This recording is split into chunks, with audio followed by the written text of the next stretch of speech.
Is now the time to sell NVIDIA? That's the question that's on everybody's mind at the moment.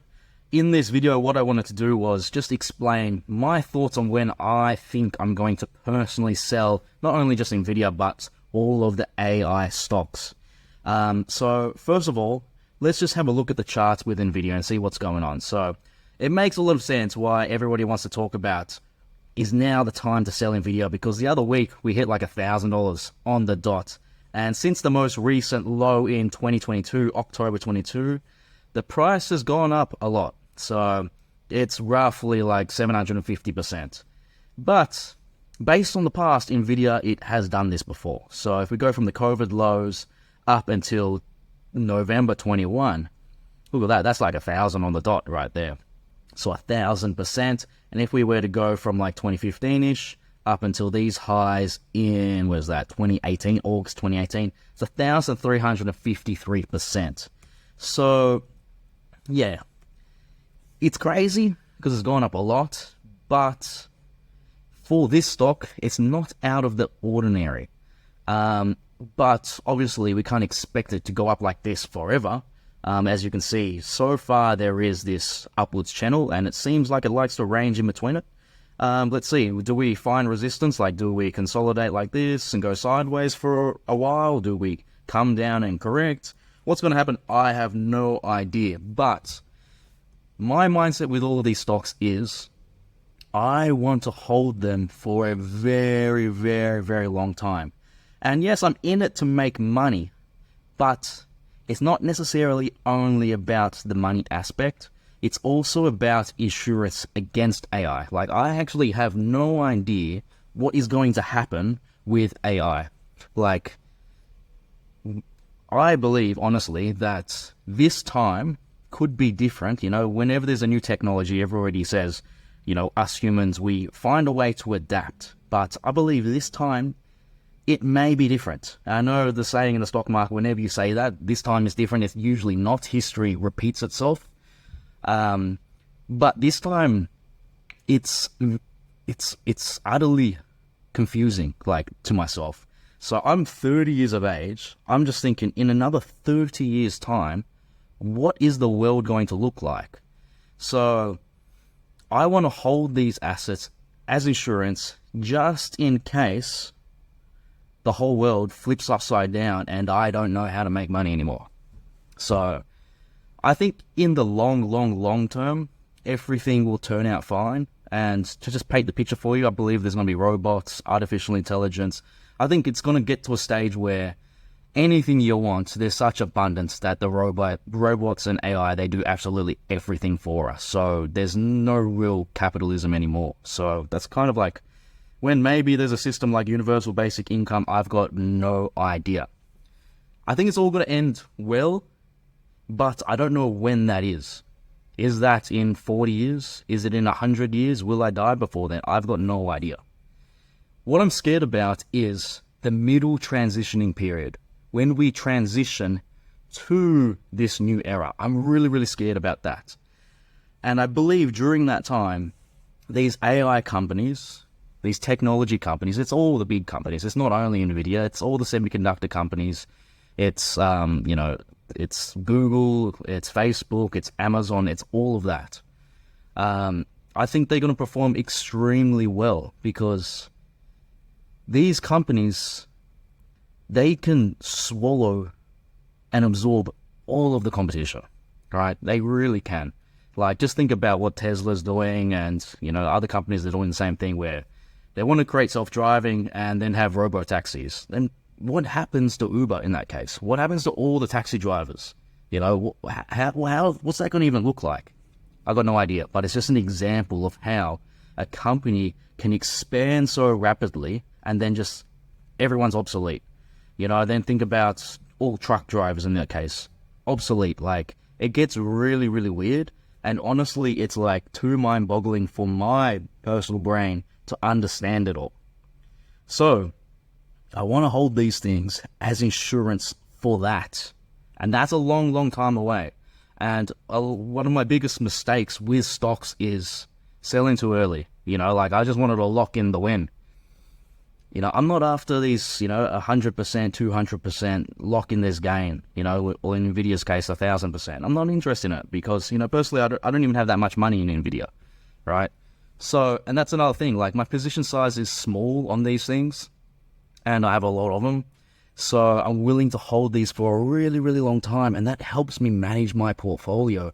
Because if NVIDIA was a massive position where it was like 95% of my entire account, I would be thinking to trim that thing back extremely hard. But for me, it's quite reasonable. So let's get back to when I want to sell. First of all, I think the human mind, we struggle at being bullish for a very, very, very long time. And our minds, they don't understand how exponential returns work because these things are compounding at a rate. Some of these companies 30% year on year on year. But when AI, when AI takes over, it may actually increase. I know that sounds weird, but it may. I've got no idea if it will, but it may. I think there's a possibility that some of these tech companies, whoever creates the best general AI, is just like a super genius that can do everything. Whoever creates that first, they absorb everything. So look at this picture for a second. This is Singapore, 1972 on the left, 2023 on the right. Singapore was like a third world country, now it's like a metropolis, right? I want to sell.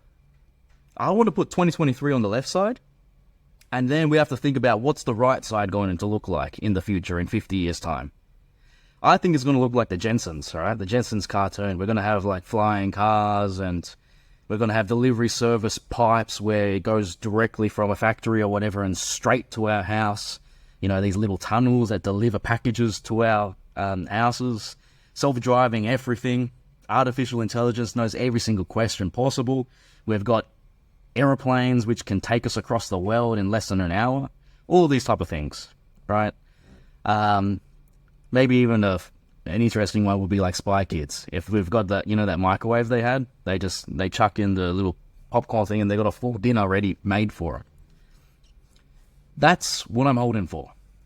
So I'm going to hold until this metropolis of Singapore looks like the left-hand side. It looks like a third world country.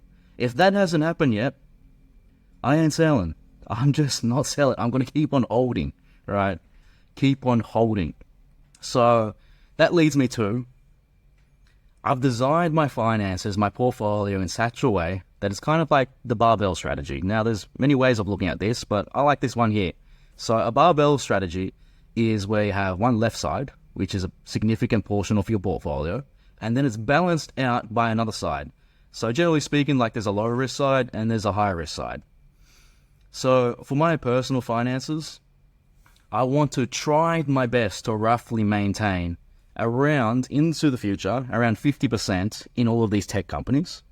And then the other side is like 50% in my personal company, which is the complete opposite of all of that. It's Headstart Capital, where we invest in hospitality businesses in Southeast Asia. So those are completely different. I like that strategy because I believe both of these portfolios, if everything goes to plan, and it may not, but I believe there's a high chance that both of these portfolios should bring in more than 20% over the next 50 years. So 20% annually on average over the next 50 years. And if one of them doesn't, all right, if one goes to zero, that's fine. So I believe this barbell strategy is kind of like the holy grail. If you can find two different strategies that are kind of like the polar opposite, but you believe both of them will perform really well, that's kind of the way to go about it, because then it balances your emotions. Like for me personally, even though I knew all of the knowledge, like going through dips like in COVID and then the most recent dip in whenever it was, 2021 and 2022, the emotions still get to you if you have your whole entire net worth wrapped up in it. So that's why I wanted to have something that smoothed out my personal volatility. So all these tech stocks, they're going up and down crazy in this diagonal formation. But with your own company, your own business, You know, there is no ticker. There is no stock price. You know, the valuation is a lot smoother. Yeah, it does go up and down, but, you know, it's kind of based on what you can put into it. So yeah, I think that's my thoughts on all of this AI stuff. I'll do a whole lot more research just to see where this can all head, because it does get really quite scary. And I don't see many people talking about it. Like, honestly, the more I research, the more it scares the absolute crap out of me. So that's just some advice. That's how I'm thinking about the whole market. I'm going to be holding 10 years, 20 years, 30 years, 40 years, 50 years, unless all of these, you know, it turns into a massive dot-com bubble right now, and that, you know, we just go straight to the moon. Unless that happens right now in the short term across the whole entire stock market, I'm probably not going to consider selling. Like, just to put into perspective, with the NASDAQ, if I just zoom out here, so with the NASDAQ, oops, sorry, we've gone up at this right angle here with this big green line. And right now there's kind of like a roof to it as well, which is the red line across the top. And we've kind of always been in there since, you know, practically the beginning of the NASDAQ.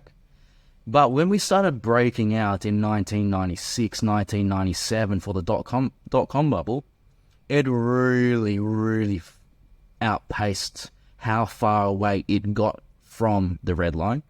So if the red line is a roof and we're to measure to the dot-com bubble, it was like 380% or like 400%. Right now, we're practically right on it.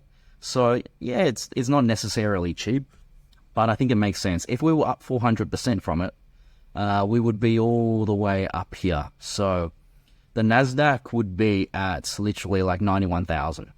So unless that happens in the short term, I'm probably going to keep on holding. But this also brings up another piece of advice. If you're investing in your own money, trading your own money, you probably want to have researched the dot-com bubble and come up with ideas of how to exit out of that market, because once it corrected for an extremely long period of time. Like, to make a new high, it was like 15 years. So this can easily happen again. It is something that we have to be prepared for. So yeah, it's just some advice. If, you know, research all possibilities. There's a possibility that it can turn into a bigger bubble than 2000s. You know, there's if something has happened in the past, can you imagine it being 50% bigger? I personally can. I'm not saying it's happening, it's going to happen, but just be prepared for all scenarios. All right, guys, I think I'm rambling on a little bit too much. I'm going to wrap it up there. If you've got any questions, you know what to do. Hopefully you found this valuable. See you in the next one.